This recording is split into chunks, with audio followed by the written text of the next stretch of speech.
Are you also wondering whether you should invest in mutual fund schemes through a lump sum or an SIP route?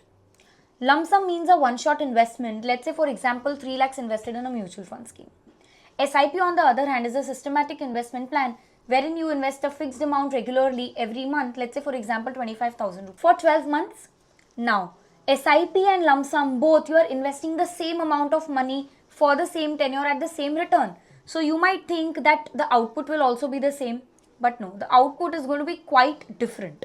For example, in a rising market, the lump sum of rupees 3 lakh that you have invested at 12% will become 3 lakh 36. But at the same time, the SIP will only grow to 3 lakh 20,000. In this example, the lump sum wins in the rising market. But in falling market, SIP does much better than lump sum.